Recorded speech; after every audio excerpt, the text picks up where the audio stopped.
Hi, my name is Matthew Pierce. I'm a software engineer, and today I'm going to show you how to declare an array and allocate it in the Java language. Now, in Java, the arrays typically you have to declare them and then allocate them, and you can either manually initialize the contents or you can automatically initialize them when you allocate them. So I've got an example here that I wrote in Java using the Eclipse IDE. And what I have here is first I'm going to allocate and I'm going to declare and allocate an array of integers. And so typically the pattern is you have to declare a type, and then you have square brackets to indicate that it's an array, and then you give it a name, and then you say equals new, and then you say again the type and its size.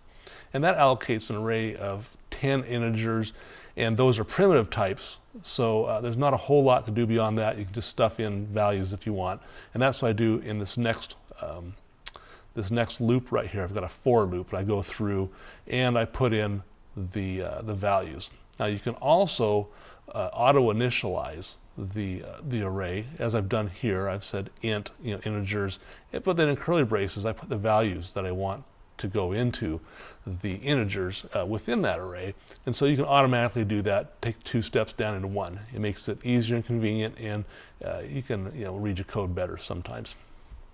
And what I have here, this is an array of strings. Now strings are different than primitives like integers and characters and whatnot. Strings are objects.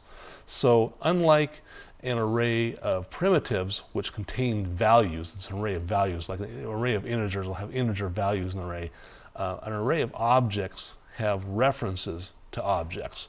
So typically what you'll do is you'll declare the array and allocate it, and then you'll go back and you will initialize the objects that the array points to.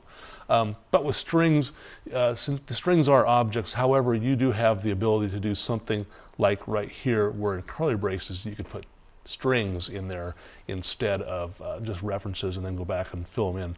But if you see right here, this is how I did it with strings. I declared and allocated an array of strings, and then I went through and I stuffed the array references with strings so that it has references to objects.